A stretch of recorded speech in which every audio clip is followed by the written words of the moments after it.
জগন্নাথদেব উঠে পড়েছে, দেখতেই পাচ্ছেন। আর এই যে সব পরিষ্কার হয়ে গেছে। নমস্কার, নতুন একটা ভিডিও নিয়ে চলে আসলাম। উঠে পড়েছি, ফ্রেশ হয়ে গেছি, চুলটা কিরম হয়ে গেছে, শ্যাম্পু করেছিলাম তো তার জন্য। তো যাই হোক, ছেলে এখন আন্টির কাছে পড়ছে। ওর আন্টি আসে, আজকে অঙ্ক পরীক্ষা, আজকে লাস্ট পরীক্ষা। অঙ্ক করছে, এখন কিছু অঙ্ক করে রাখিনি, তাই আন্টি বকাবকি করছে। অনেক স্যার অঙ্ক দিয়ে গেছে, সব অঙ্ক করে রাখা সম্ভব নয় জানি, কেন সব যতটা সিলেবাসে একদিনে সব অঙ্ক তো করা সম্ভব নয়।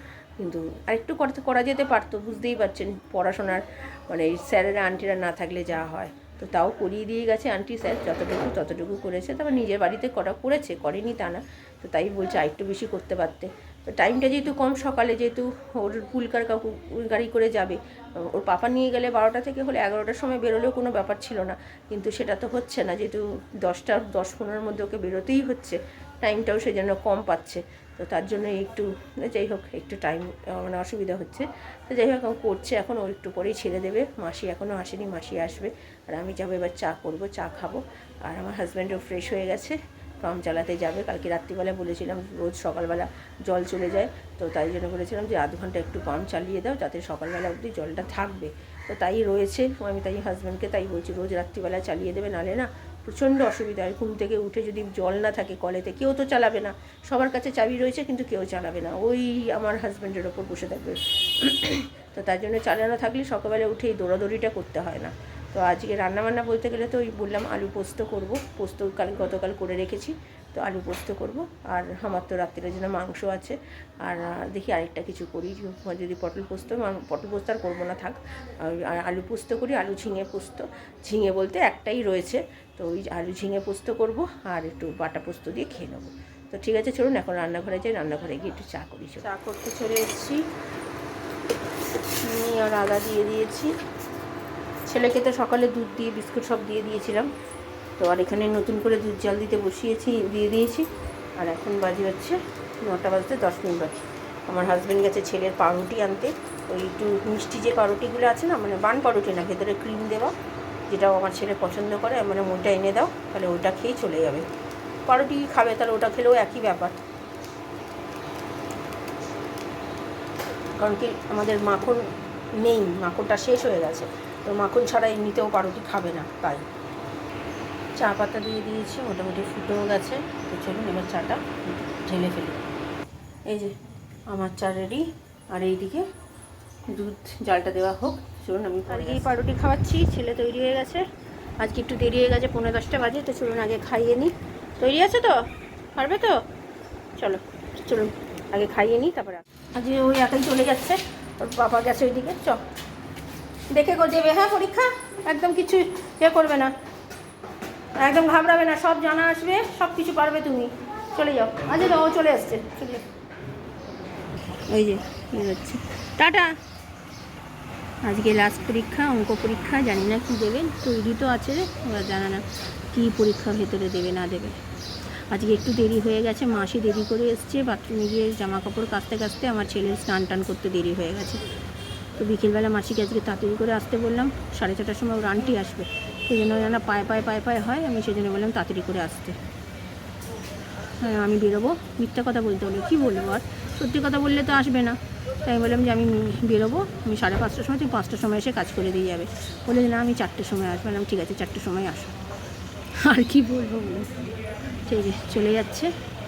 যাক বাবা, পরীক্ষাটা ভালো করে দিক, এটাই ভগবানের কাছে প্রার্থনা। হয়ে যাচ্ছে, ওইদিকে বসেছি। দুঃখা দুঃখা দুঃখা দুঃখা দুঃখা দুঃখা, জয় জগন্নাথ, জয় জগন্নাথ, জয় জগন্নাথ, জয় আমার সত্যি, জয় আমার সত্যি। চলুন আমি এবার রান্নাঘরে চলে এসেছি। আমার ছেলে তো স্কুলে চলে গেছে, তো আমি এখানে কোটাকুটি করতে লেগে গেছি। আজকে তো রান্না বলতে গেলে শুধু আলু পোস্ত, মানে ঝিঙে আলু পোস্ত, তাও একটা ঝিঙে আছে, সব মানে ঝিঙে বেশি আর ছিল না।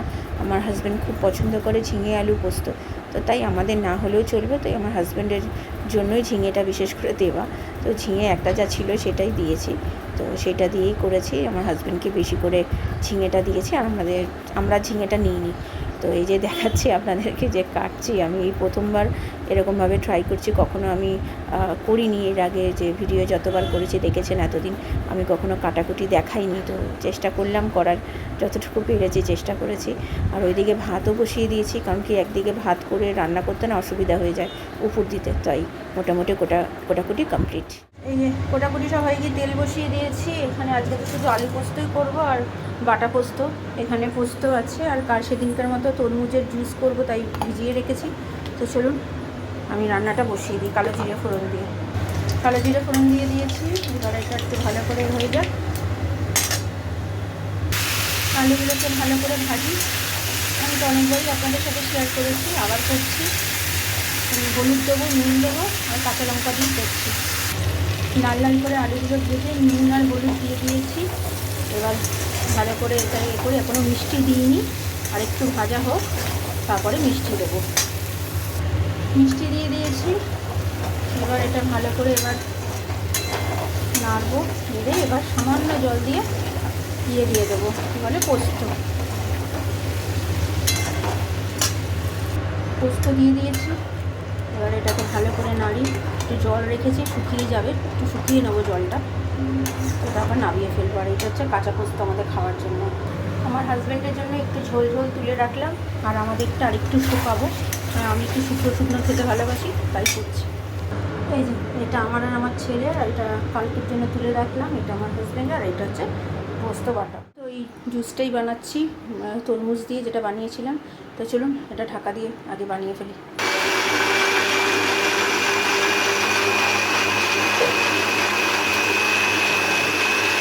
এই যে হয়ে গেছে, চিয়া সিডও দিয়ে দিয়েছি।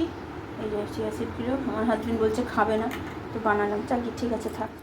আজকে খাবার তেল দিয়ে পোস্ত, কাঁচা পোস্ত, ভাত, আর এই আমার হাজব্যান্ডের খাবার। আমাদের খাবার তো দেরি আছে, 12টা 5 বাজে। এখানে সব রাখা রয়েছে, ছেলে আসলে আমি আর ছেলে খাবো। তো চলুন পরে আসছি। আমার ছেলে কেমন হয়েছে পরীক্ষা? সব জানা এসছে? সত্যি পেরেছো তো বাবা? সত্যি বলছো? ঠিক আছে, দেখা যাক কিরম হয় না হয়। চলো দিয়েছে ভালো খেতে। সেদিনকেরটা ভালো হয়েছে না আজকেরটা? আজকেরটা 2 দিনেরটাই।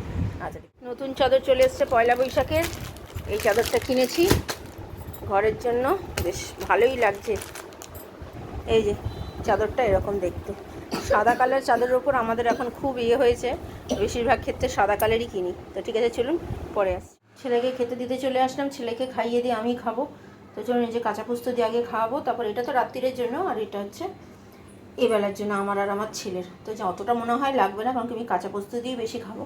তো চলুন, এখন 2:15 বেজে গেছে, তো আমি আবার পরে সন্ধ্যে দিতে বসে গেছে, দেখতেই পাচ্ছেন। এখন বাজে 6:15। মাসি আজকে 4:45টার সময় কাজ করে চলে গেছে, 4টে বলেছিলাম আসতে, তো 4:45 আসছে। ঠিক আছে, কোনো অসুবিধা নেই। এইগুলো সব পরিষ্কার হয়ে গেছে, আর আমি একটু আমার গ্রিন টি রোজকার মতো করে নিয়েছি। তো হচ্ছে আমার স্টুডেন্ট তো আসবে একটু পরে, যদি আর ছেলেরও আন্টি ঢুকবে 6:30টায়, তাই সন্ধ্যে দিয়ে দিক। উঠে এখন আর কিছু খেয়ে বসছে না, একবার আন্টি গেলে। পাউরুটি আছে, আমি সকালের পাউরুটিটা খাইনি, ওটা আমার ছেলে আর আমি হাফ করে খেয়ে নেবো, তাই তো বাবা? চলো, গুড ইভিনিং। এখন বাজে 8:45। আমার যে স্টুডেন্টটা ছিল তাকে ছেড়ে দিয়েছি, তাও অনেকক্ষণ হয়ে গেছে। তো ছেলের পরীক্ষা তো আজকে শেষ হয়ে গেছে, তো তাও আমি আন্টিকে আসতে বলেছি। পড়া তো পড়তে চাইছিল না, তাও বললাম যে না পড়ে নিতে, কারণ কি 3 মাস হাতে টাইম আছে, আবার সেকেন্ড টার্ম পরীক্ষা। তো 50-এ পরীক্ষা হবে, অনেকটাই বেশ চাপের ব্যাপার আছে। তো সিলেবাসটাও কমপ্লিট করতে হবে তার মধ্যে। তো সেই জন্য আর ছুটি আমি দিইনি, আর তার মধ্যে তো ছুটি পাবেই, যেহেতু পয়লা বৈশাখ সামনে, এগুলোতে ছুটি তো পাবেই।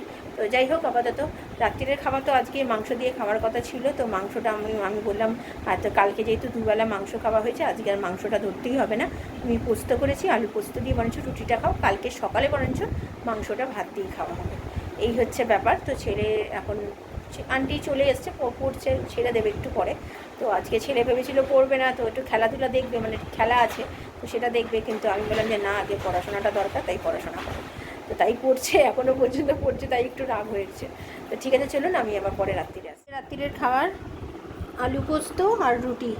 খেলা দেখতে দেখতে ছেলেকে খাইয়ে দিচ্ছি। ছেলে যেহেতু আজকে সন্ধ্যাবেলা কিছু খায়নি, ওই স্কুল থেকে এসে ভাত খেয়ে তারপরে তো ওর আন্টি 6:45টায় চলে যাচ্ছে, আর কিছু খাইনি। তো তাই ওকে খাইয়ে দিই, আমি আর আমার হাজব্যান্ড পরে খাবো। এখন বাজে হচ্ছে 9:15।